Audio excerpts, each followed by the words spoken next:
Thank you for visiting Past the Wire TV, the YouTube channel of PastTheWire.com.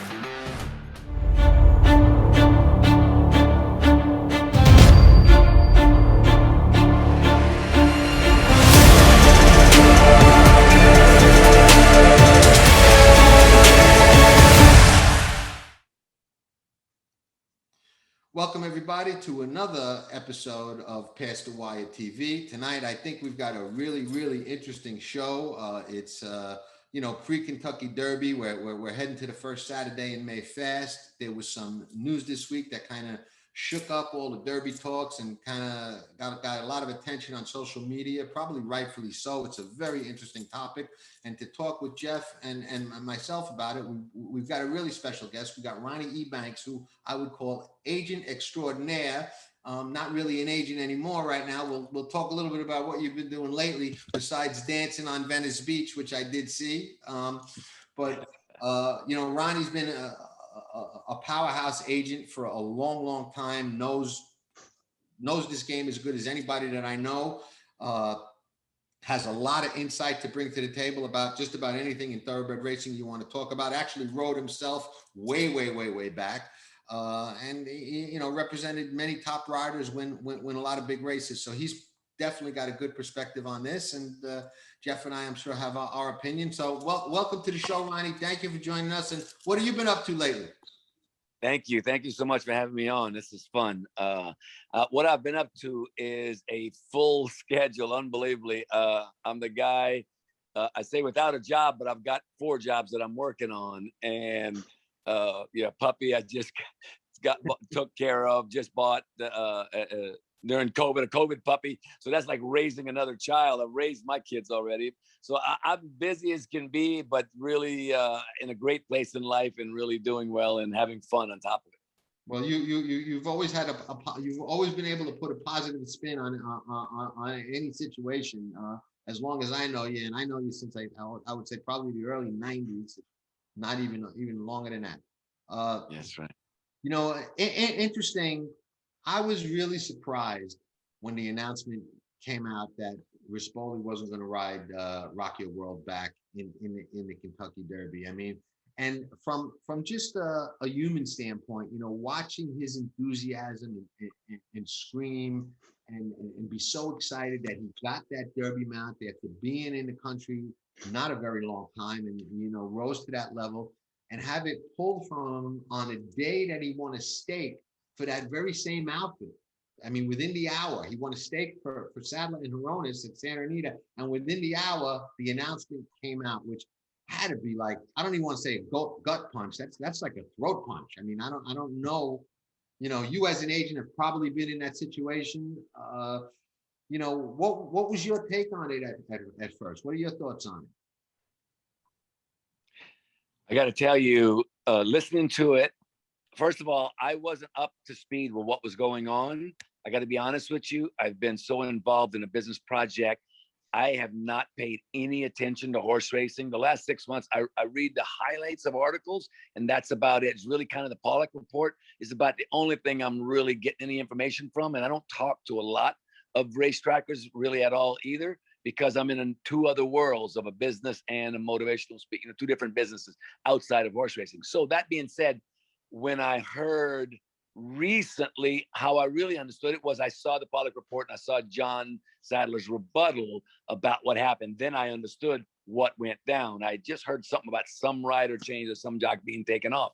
So with that said, I remember an instance, it's close to it, that coordinates with what went on here. I had Shane Sellers. We rode Black Tie Affair in the Arlington, Washington handicap. It was a 250,000 added, and the horse galloped. We were leading rider. We were broke the record that summer for wins. We were winning 4 races a day almost. It was crazy how hot we were. And then we land Black Tie Affair. He wins by 5. They announce he's going to go to the Breeders' Cup Classic. Pat Daggett took off of him to ride Cott Campbell's horse, and that's how we got him. So we were told after, we're going to go to the Breeders' Cup. You're going to get to ride him.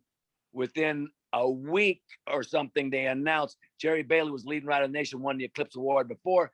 He was available. He called and wanted to ride the horse. They announced They're changing riders. Sellers is not going to ride him in the Breeders' Cup Classic. Jerry Bailey is. The horse just galloped on the lead, wire to wire, and winning. I could have rode him that day. Unfortunately for us, it took the heart out of me and Shane Sellers. We were right where Rispoli is. We had not made the national level yet, but we were right there, and that horse would have blew it up. It took us 2 more years after because of not getting that opportunity. That killed us.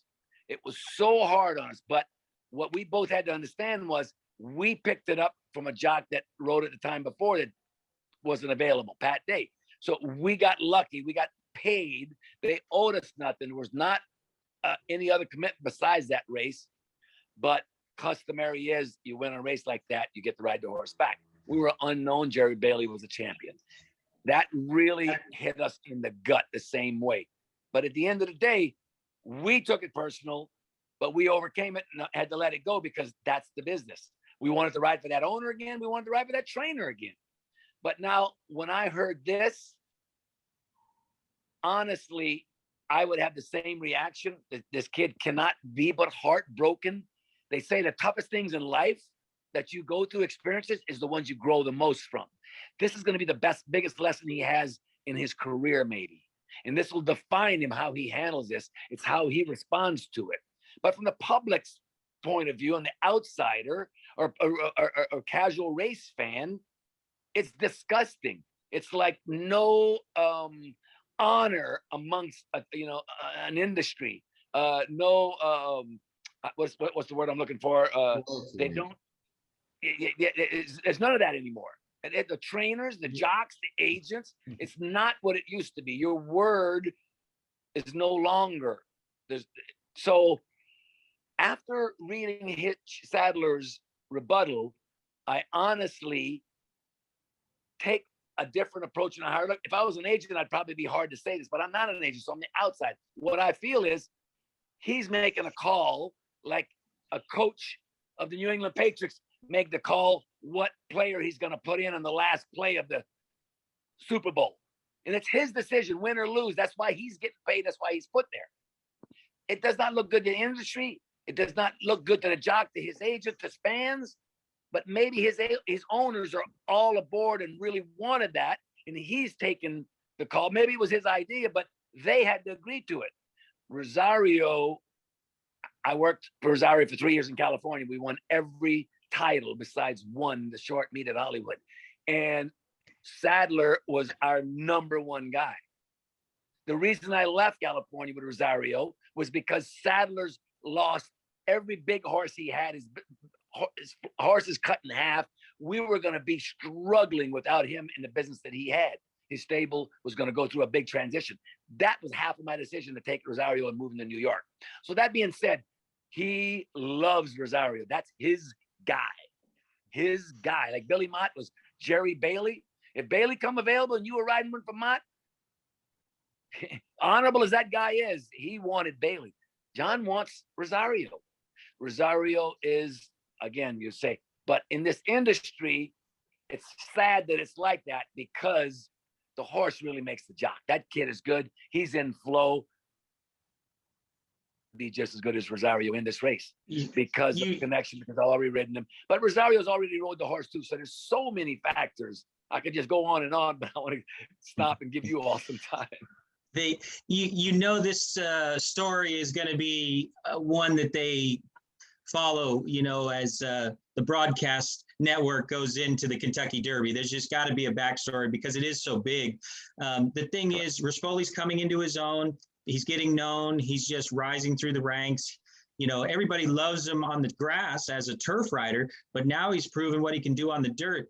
And one thing that I'll say, the day the Santa Anita Derby was run, like John said, he showed a ton of emotion coming past the wire, just the enthusiasm. But what John might not have seen, because I was there, was after he came back, like many jocks do, he was just really playing to the fans and putting his arms up and just pumping his fists and showing. And I think that comes from his European racing, where he really got the crowd involved. And we've only had the crowd back at Santa Anita on a limited basis for about 2 weeks. And so for him to just let that emotion pour out, and then you may have seen the interview afterwards, and that emotion just stayed there. It was very high. It was first grade one in the U.S. And so there was a lot of things going through that young man's mind and body at that time. But to go from the highest of the highs to probably what feels like the lowest of the lows, we definitely know this game will do that to you. So, yeah, Ronnie, I hear what you're saying, and we'll see how it plays out going forward. But I know what you mean by you have to really kind of maybe bite your tongue, for lack of a better word, and just put your head down and keep working, because good horses are going to come around the corner. So you cannot just pout and not give your A game. I think what champions do. And at the end of the day, when a jock rides a horse, it's a contract for that race only. There's no contracts in our business. There's an agreement for that race. After that race, that jock can pick to go to Dubai the next time this horse runs. If he's got a $20 million race that he's favored in, maybe he's going to take off of this horse. Whatever's best for him is what he has to do. Sadler, whatever he thinks best for him is really what he has to do. Because at the end of the day, when the career is over, it's about the decisions and the choices you made that created your results. And the second thing I'll say for Rispoli, a young man like him, he's going to be fine. This ain't his first heartbreak in horse racing or life. And he's going to grow from this, number one. But number two is this is going to teach him on both sides. It happens to him, it's going to happen the other way. And there's no guarantees, but he's got so much of a future ahead of him. The best thing he can do is get over this and go forward, because it's not about the event. It's how he responds to this event happening is what's going to make the difference in who he becomes. He can let this ruin him, or he can let this take him level up. I think that an interesting you said was that, how he handles this is going to go a long way in defining, who he is. His character. Korea. I think a character. Exactly. And I think so far he's handled it, as well as could be, because like we said, it's got to be a gut punch. But I've got a little bit of a different take on it, and I understand and agree with everything that both of you guys are saying. And my take is just a little different. I think that our industry is under a little bit of a spotlight right now. There's a lot of issues that plague our industry. Integrity is certainly one of them. We've got indictments. We've got, our core customers are fading away. The gamblers are fading away. There's kind of a sour look to racing. I think when we have our feel-good stories and our moments, if you had two riders that are of a very different caliber, and one's a young, inexperienced guy, and you're switching to a Hall of Fame type guy like Rosario, okay, I could make the argument a little bit better that you're doing what you think is best. You're making that play call to take your best shot. But me, I for many years made my living betting horses. So I had to know race riders when they were going to make a difference and when they weren't. Because if I didn't win, I didn't eat. It was that simple. I was a professional gambler. I don't see a big difference in the ability of Rispoli and Rosario. I think they're both top tier riders, and they're both going to come down to the wire together on the same horse. That's one issue. So I think in that case, sometimes, like what Sadler said, where you said, okay, now I understand when you read his response. When I read his response, I said, okay, I could see Rosario's you got, but sometimes you got to make a decision based on the right thing. Loyalty, I know it doesn't exist anymore. That don't mean that it's okay. You know what I mean? It should exist. I told Jeff before we started the show, I had horses with Peter Walder for years. You and Shane rode some of them, okay? If I ever was fortunate enough to have a horse like this, okay? And Peter and I, we were a good team. We got close. We're still friends like brothers to this day, okay? And I had a horse that Shane won the Florida Derby on, okay? And we're heading to Kentucky, and we're high-fiving in the paddock, and I'm high-fiving you after the winner's circle, okay? And Jerry Bailey or anybody, I don't care who it is, goes to Peter and say, hey, we want to ride this horse. Peter would not even come to me, John Stettin, with that, because he knows he wouldn't even bring it to me. He'd be like, listen, there's no way I'm selling John on this. I ain't even going to try. It just would not happen. You're a special guy, John. Well, no, I'm just. No, John, you're a special old guy for school, being man. that way. It's old That's school, honorable. That's you know. respect. And Guys like I think Sadler and Baffert, they make them calls and they don't think nothing about them because they got to do them. Sadler, above anybody, I've seen him make plenty like this through my career being in California. He's brutal, so he's the first one I know would do it. I And believe. he has a love for Rosario. He's Yeah, really connected to him. but see that's me. I think Rispoli's got as much talent as Joel, and I love Joel. They've both been on this show. I love them both. Okay, both great riders, but I just can't get there. You know what's interesting here too, though? Rosario rode the horse and won on the horse.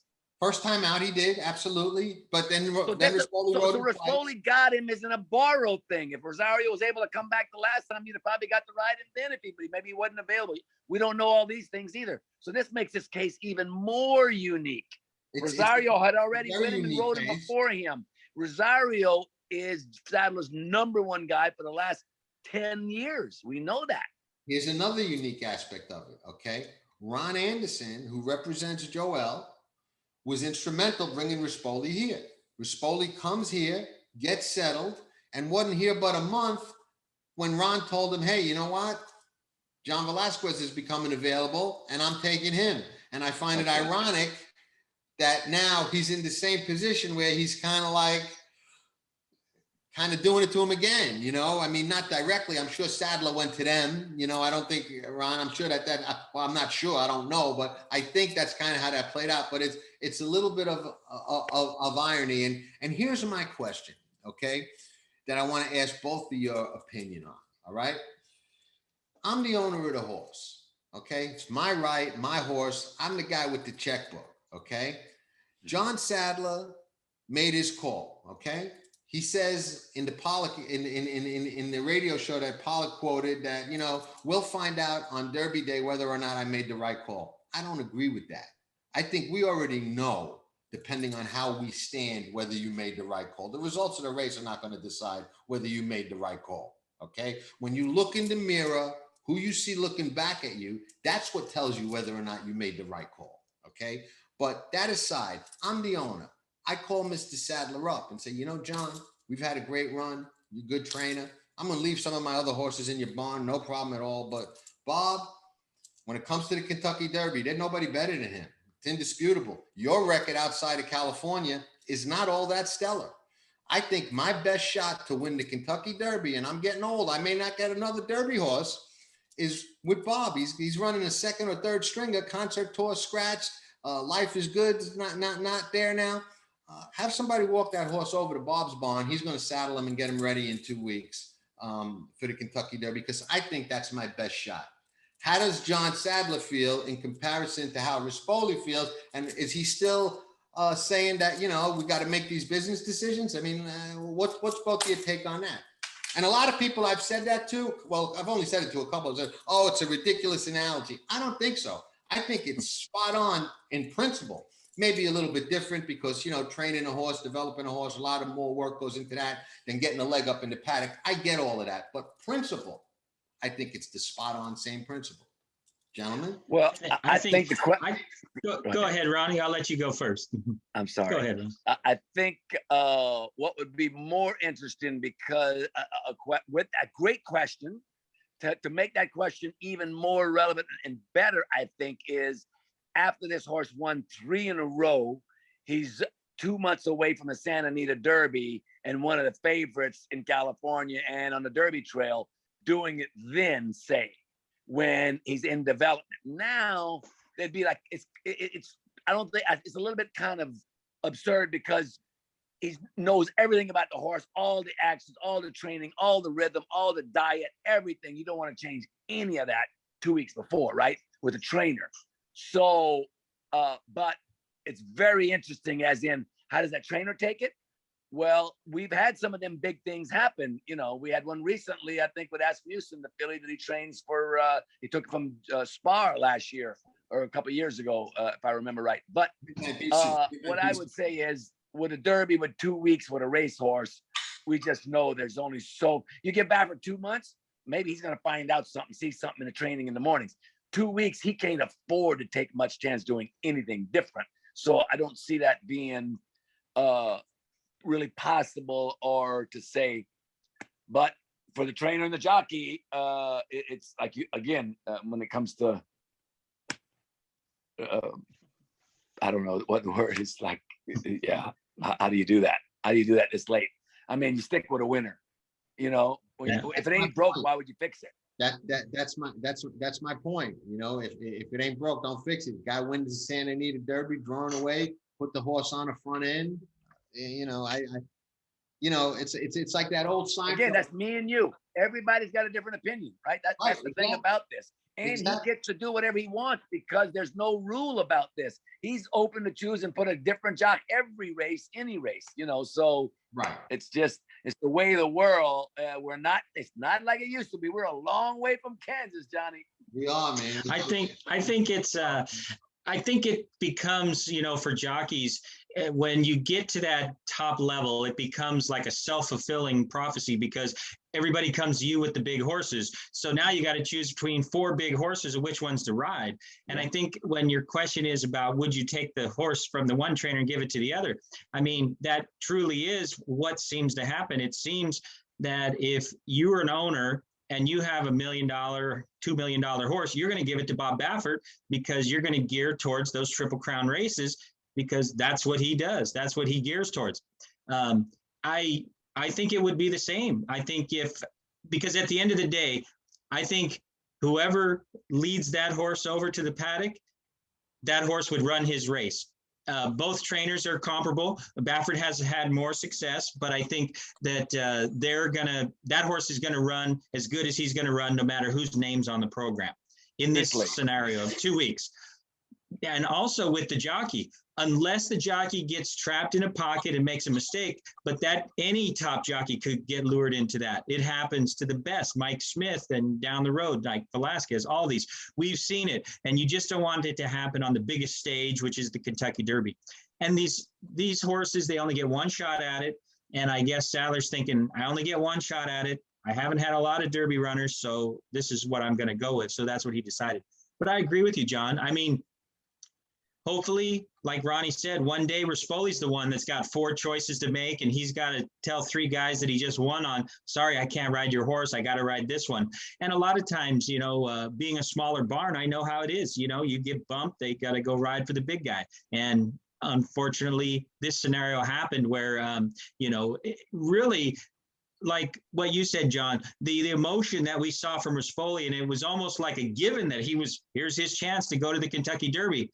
And then, like Ronnie brought up, I started hearing he didn't have the call in the Kentucky Derby. I was like, really? Okay. So it's just one of those things where sometimes agents play the waiting game so they can get the best horse. They don't ride the race and hope for something comes up. Or the trainers play the waiting game until the last minute and say, okay, who's the best jock available? And I want to get them. So, unfortunately, this business, as we've seen through owners, through jockeys, no offense, trainers and jockey agents, the loyalty isn't what we wish it should be, because at the end of the day, you like to think of this as a gentleman's sport or a country club sport. But boy, I think it's more of a cutthroat sport. And we know from guys will do anything to win a race, and it doesn't matter, you know, they leave their morals in the closet and they go do what needs to be done. And so that's my take on that. All right, man. Well, I think we hit all the points that we wanted to, gentlemen. What do you think? It was fun. It was interesting. And again, it's like the shadow turns. One thing, you're making one mistake. You're getting your news from the Pollock report. No disrespect to Ray. Past the wire is where you're supposed to be getting your horse racing news from. There you go. Well, I got my email now that I can sign up. And again, no, I'll watch both.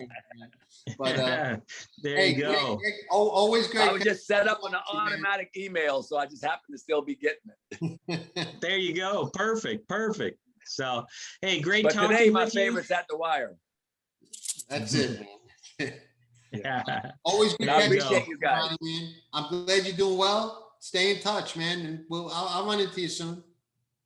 Love joining y'all today, and look forward to doing it again. So y'all have a great day. Thank you. Absolutely, man. All the best, Evie. Good luck. All right. All righty. Signing off for now. Vino Rosso has taken the lead, and it's a vintage performance by Vino Rosso.